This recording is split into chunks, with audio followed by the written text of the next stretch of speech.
Thank you for joining us today on Chatting with Creators. I have 3 awesome guest hosts today. Oh, wow. 3 awesome guest hosts. Yes. I kind of feel like I'm outnumbered here. Well, actually, you're part of the outnumbering because Daniel's the only one here that's not a composer. Oh, okay. There you go. Finally. Or at least I don't want to profess it. So. I know, yeah. So how are you with everything happening in the pandemic? Oh, geez. You know, it's funny. As a composer, we spend a lot of times in our rooms anyway, isolated, looking at the little people on our screen, and they become our families and our social circles. So as far as, being locked down, there hasn't been much of a change because it's business as usual, right? Mm-hmm. But, where it's been strange is like a lot of composers, I work from home. I have a space here in my home, and having the kids around all day long has been challenging. Now, luckily, I have older boys. They are 20 and 16. So Okay. I can just sort of, give them a laptop, throw them in their room, throw a sandwich every now and then, and they're fine. Yes. But other than that, it's been totally fine. Can you use them as your live musicians? Oh, you know what? One does play the tuba. But I haven't really written my tuba concerto yet. So yeah. Get on it. That's. But I do use them as my first sort of audience. Have them come in and say, "Hey, what do you think about this cue or this piece of music?" And it's really been nice to have that sort of second set of ears. Mm-hmm. And I've actually been impressed. Like, yeah, Dad, I think you need to add some more triplets to this thing or that, or the groove isn't quite working for me. So I'm like, okay, great, there it is. Everybody's a critic. Everybody's a critic. Everyone's a critic. Yeah. What was that like for you when you were working on the different scores for Murder to Mercy? Because you have lots of different bass rhythms in there that you use to disorientate the audience, and then every once in a while you have some more melodious stuff that comes in there. How did you go about those different basses during your compositional process? Well, for me, it always has to tie into the story and what the role of the music is. And one of the first things I try and figure out with my collaborators is, if music was an actor, if music was a character, what would its role be? Mm-hmm. Every character in a script has a particular job, has a role, and they're pushing the story forward in a particular way. And they're not just haphazardly there. I mean, even when we have extras in a room, right? They're not just haphazardly there. They're designed to be there to help push the story forward. So music has to be the same way. It needs to be intentional. The 2 of the intentions that I had for Murder to Mercy, one was to really bring the audience in to the current drama that we were seeing, the current issues that Cyntoia was facing, because we all know how the story ended. But we wanted to sort of feel, what was it like for her as she was traveling through that story? And that meant bringing in a lot of tension, a lot of rhythmic sort of movement. But as you mentioned, I also wanted to give a sense that this entire experience for her was disorienting. She, as we learned through the documentary, she didn't have a stable childhood, even though, her mom, her adopted mother, tried to provide one for her for whatever reasons that we find out in the documentary. That wasn't enough for her, and that didn't work out in the way that everybody wanted it to. Mm-hmm. So she had a very disorienting and unstable childhood that led her into some of the troubles that she faced. So I wanted the music to give a sense of that disorientation. And again, being in tension, I thought, well, in music, what gives us context? It's the bass, right? We judge everything against what we have in the bass line. And just whatever note we have, we can add stability, by potentially putting, the 1 or the tonic on there, or we can use inversions to provide different kinds of instability, or we can go against the harmony altogether, right? And provide a whole nother level of unstableness or dissonance. So when I was thinking about how to provide that, I figured, well, you know what, let's just take the bass away and let's use sort of these almost bass projectiles that come in on very sort of uneven or unpredictable rhythms, so that this way the audience can't really feel or predict what's about to happen. Just like, you know, when Cyntoia was there in those courtroom scenes, for example, she knows what's about to happen. All these people talking about her, all these people around her sort of holding her future in their hands, and she's there witnessing that, right? So the music really had to be really focused on her and what she was feeling at that time. And I can only imagine, at least part of the storytelling, that it must have been very disorienting and very disconcerting. And that's how I decided to try and portray that in the music. Well, hopefully that came across, though, when you got a chance to watch it. Because, you know, the funny thing about music is we can talk about it all day long. And like, this is what I thought I was trying to do. But then does it really come across that way to the audience? Who knows? But I do hope that at the very least, the music, especially in those court scenes where, you know, I employed this technique, we can get a sense of the uneasiness and really what it was like to be from her point of view. And that really shakes everything up too, which is really crazy in of itself. Well, I think what your music was really effective in doing is that it made it feel like the focus was on her as a person, not just as, you know, the subject of a case. That's so true. That's so true. And those are the reasons why I think when you mentioned before about the melodies and the connective, because the other thing that the music was about was to really humanize and personify, you know, her. And one of the points of the documentary is that criminal justice isn't a one size fits all, that we have to look at the person and understand their circumstances, understand their mental state, all these things, all these nuances that come into play. And that's when we can start to really create rehabilitation, quite honestly, and provide, because that's the whole point, I would hope, of prison reform, is the reform part of it, right? So that you've done something and we're gonna help you now to move past that and to be reintegrated into society, not just put you in a cage, which means that you need to have empathy for that person and really try and understand the circumstances, whether it be family or hereditary or environment that puts you in the situation, and how we can now start to address that and unravel that and help you remake your life, right?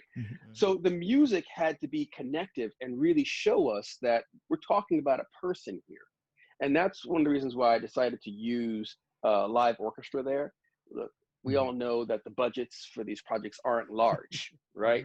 We don't have a lot of money today to make these films, which is a good and a bad thing, meaning that we can now make more films because we have technology and we have the ability to do things, you know, less expensively than we had in the past. But at the same time, it also means that we can't necessarily employ some of the things that we would like to employ, like being able to hire an orchestra, because we don't have the budget to do that. But, you know, the producers and I felt it was super important to have that,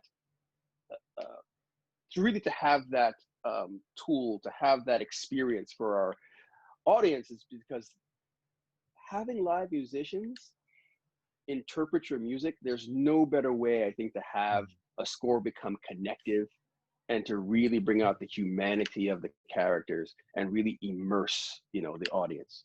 So we made that choice to go ahead and do that, and I'm hoping that it was effective. And then the other piece was, you know, creating melodies, because I remember one of my teachers told me, you never walk out of the theater humming the harmony, right, for a score. It's true. Right? We all remember these melodies. And when you have, you know, a melody and people are able to, you know, sing it or remember it, well, they bring back a piece of that movie. They bring back the emotion of the movie that they were feeling when they were watching it, and it kind of sticks with them. So it was important that, especially when we talk about, you know, Cyntoia's moms, or we talk about, you know, the changes in the criminal justice system that some people are fighting for, you know, not leaving young children behind. I wanted to make sure that we attached an emotion to that. So that's where some of the melodies came out in the score, to, you know, make sure that hopefully we ingrain not only the stories, but a little bit of music that then will bring back the emotion and refer back to these children. Because you got to remember, these are children that we are sweeping under the rug and that we turn a blind eye to, and that we sort of lock up and say, well, you know what, maybe you'll get out, but I feel safer the fact that you're in a cage. I don't think any child deserves that. Every child deserves a second chance and a second look. So that's one of the reasons why I was super, you know, proud and excited to be part of this project. Oh yeah. Excellent. Yeah. Now, speaking of the projects that you've worked on, I noticed that throughout you've had a lot of credits for the actual technological side of productions, a lot, especially. And a lot of that seems to be coming from your background, especially in software dev. And for me, who obviously isn't really a composer, but I really love too many things. I also very much love, I also love the technological aspect of just all this sort of technology we have, computers, especially computing, all of that. If it hadn't been for me being a pre-med major in my undergrad for a while, and then switching to music, I guaranteed would have done computer science and that sort of side of things. So what kind of made you shift both to the software dev side of things, and especially having a startup that was quite successful, and then back to music as a full-time focus? Ooh, okay, we're going into the history, the archives right now. So music has always been a part of my life. My mom wanted to hear the sound of the organ at home. So at 4 years old, she made sure that we had an organ in the house, and she forced us kids to start playing it. And then she eventually bought a piano. And, you know, great Jamaican mom. She's like, I don't care what you want to do. You're going to learn how to play these dang instruments because I want to hear them, right? So Sure. it was always a part of my life, but I never really thought that I was going to be able to have a career in music. Reason being was I was fortunate to have a lot of great music teachers. I mean, people that, you know, were amazing instrumentalists. But I saw how hard it was to make a decent living as a musician, especially if you're not gigging or touring, or you're not part of a studio system, right, where we're recording music for media. So, you know, and on top of that, I didn't know any of that stuff as a kid because none of those examples were there for me, that you could be a musician actually recording scores, or you could be on tour with people. I never really thought about that kind of stuff. All I saw were my unique examples of these amazing musicians who had a tough time making ends meet. And a lot of them still live with their parents, you know? And that was not a life that I wanted for myself. So I said, you know what, I'm just going to do this music thing on the side, and I'm just going to blah, blah, blah. I'm going to be a lawyer. So my whole point was I was going to be a lawyer, and that was my focus through high school. And even in college, when I decided to study music, it was still on this idea that I'm just going to take the LSAT and go to law school anyway, so my undergrad doesn't really matter, right? Well, you know, I took my LSAT, and I realized I wasn't going to law school. That'll do it. I'm like, yeah, no, this law school thing is not for me. So then I ended up getting a job right out of college working for Sony Epic Records. I was able to finagle my way into there. And, you know, how I kind of figured I was going to work was in music business and music technology. While in college, I actually started a music studio, an undergraduate music studio, you know, run by and founded for undergrads. And it was a lot of fun, and I had got a lot of experience sort of not only running a business, but also recording, mixing music for all of these bands and ensembles, not only at the school, but also in Greater New Haven. So my bent was always going to try to be through technology, or at least I was always technologically bent, you know, as far as music and music production was concerned, because it just fascinated me. Well, my time at Sony didn't last very long. I was there for about 6 months, and then they decided to let me go. That's a whole nother story. that we're not going to get into today. But I answered an ad in the paper. I know I'm dating myself for answering an ad in the paper. A help wanted ad for computer programmer wanted, no experience necessary. I'm like, well, here I am. I like computers. I have no experience. This is me. Right? Perfect. It's perfect. I'm perfect. So I went and I, had the interview. The guy hired me on the spot.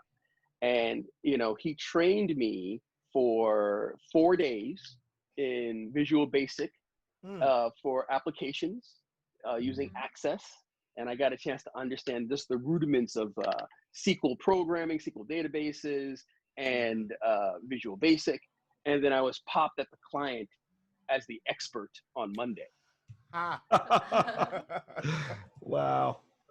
Let's just say there was a lot of tap dancing and side shuffling during the day so that this way I could take my work that I was supposed to do at the client back to his place and work on that at night with him, because I didn't know anything, obviously. But after a few months of doing that, basically having a 16-hour day, 8 hours with the client, 8 hours then with him, and then bringing the work back to the client, I picked up a couple things. And, I found that I had an aptitude for doing programming. And then that job led to another job, and then it led to another job. And eventually I found myself in Silicon Valley, working for a successful startup and running a development team in 4 different countries.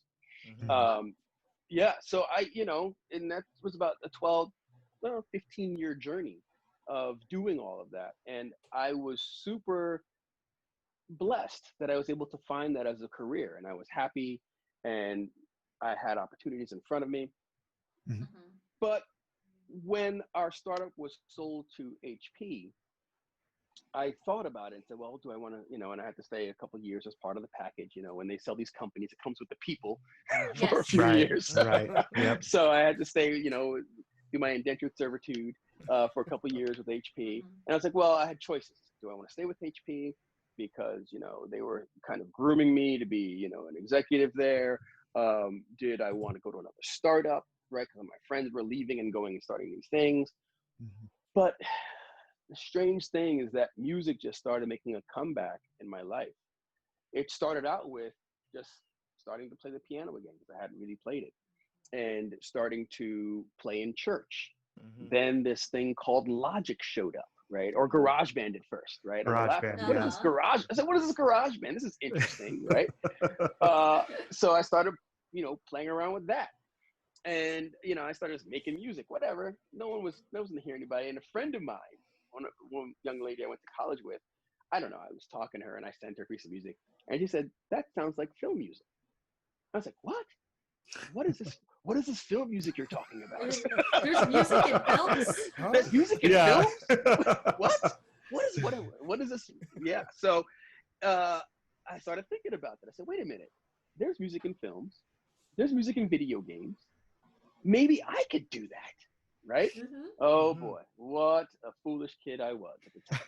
And that was, but that started the journey. I then figured out, if I want to do this, how am I going to make this transition? Hi all, thank you guys so much for joining us on Chatting with Creators today. It is so awesome to be back on schedule. Life got a bit hectic, so this video is a little late, but I am so glad to say that we are back on schedule. Thank you, JB, Daniel, Gracie, and Bryan for joining me for this interview. It is so much fun. I am so glad that it is a trilogy, because JB had so much awesome stuff to say. To hear more from JB, myself, and other composers with BMI and White Bear PR, tune into the San Diego Comic-Con from Home YouTube page this Sunday at 4 p.m.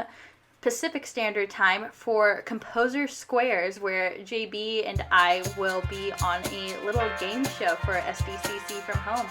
All right, thanks guys. I'll see you next Wednesday.